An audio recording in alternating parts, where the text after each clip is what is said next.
Today I'll be doing the final installment of ranking the coasters at the new parks, and today is Busch Gardens Williamsburg. Busch Gardens is a beautiful park, and even though I was only able to get 9 credits, it is such a well-rounded lineup with a little bit of everything for everyone. Before we begin, Dark Coaster is not open on my visit. I'm a little upset about that. Would have been a good ride, but other than that, let's begin.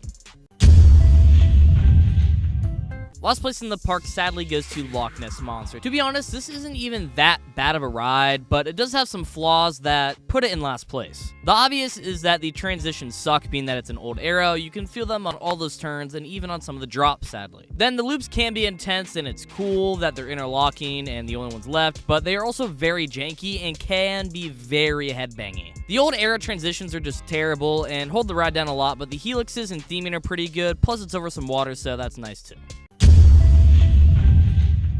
Next up is Tempesto. I always wanted to ride one of these models since everybody says that they're not that good, but to me, I just thought that couldn't be true. And in itself, all the elements are really good, like the roll has a lot of hang time, the swing launch is solid, and all the drops have good air time, but those trains make all those elements unbearable and they can hurt. Those comfort collars are so despicable, and all of them need to be burned immediately. Smacks your neck on every turn, and all the rolls, and that big slab of a lap bar eliminates all air time. It's horrible.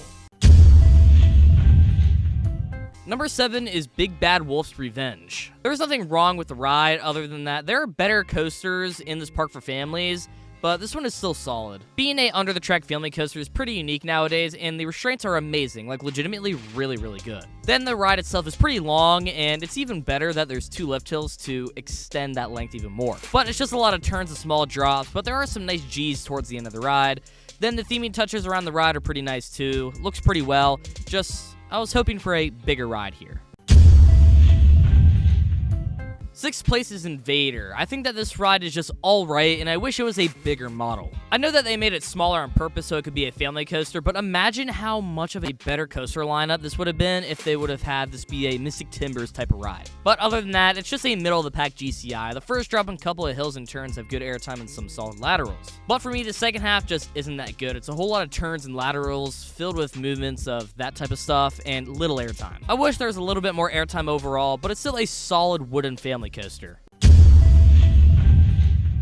A underrated one in Verbolten is the first in the top 5. This is where the rides in the park get really good, since Verbolten is one that I love a lot, and I know it's only number 5, but it's honestly good enough to be number 4 in a good day, and that just really shows how good this ride is. You start the ride with a launch, and it's actually a pretty solid one. It hit the indoor section. It's super weird not being able to see anything in there, and I actually did gray out on some of the turns in there. It's sneakily intense. Then the drop track is fun and always a great gut punch. Then you finish the ride with the drop and turn next to the water. Verbolten was a nice surprise, and I liked it a lot. It's definitely a top 3 family coaster that I've ridden.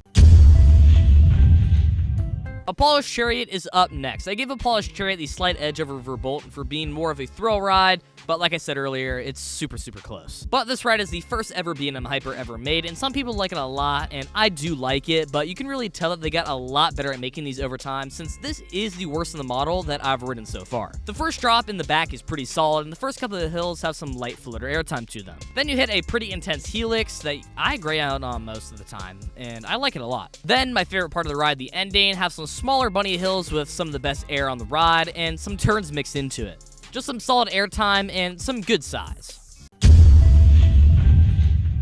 Another B&M and Griffin lands here. Overall, Griffin is a very good ride. I personally like this more than Valraven, and it has a solid layout even if it's super simple. You start the ride out with an amazing drop, and just like any other dive, it's 200 feet in the air, but it has the OG restraints. These are better for dives since they allow a lot more airtime on those drops, and this drop has a lot of it. Then you hit the Immelman, which is just alright, and then you have the second drop.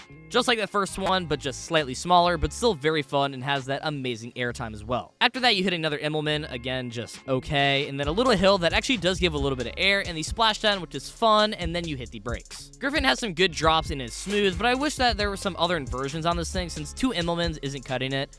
I wish it had more like a 0G roll or something like that.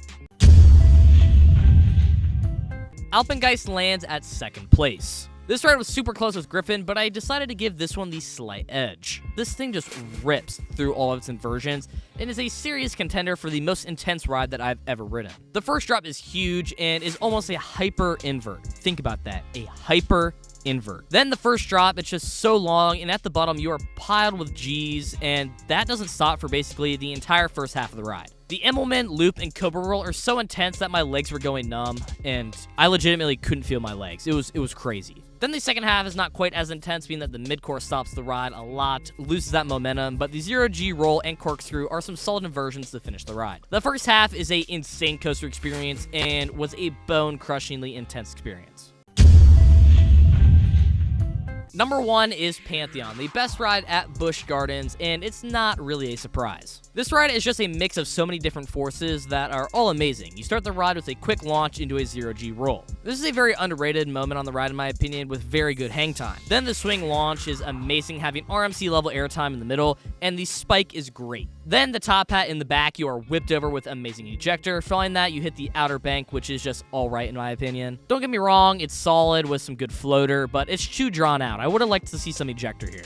Then you hit the stall with some good floaty feeling, then the ride ends with some good turns, and a good airtime pop into the brakes. Now, the ride was really good. I think it was slightly underwhelming. I thought there could have been some more ejector here. I think I was expecting a little bit more ejector, but Pantheon is really good with a couple of airtime pops plus some good inversions, and is pretty easily a top 10 coaster that I've ridden so far.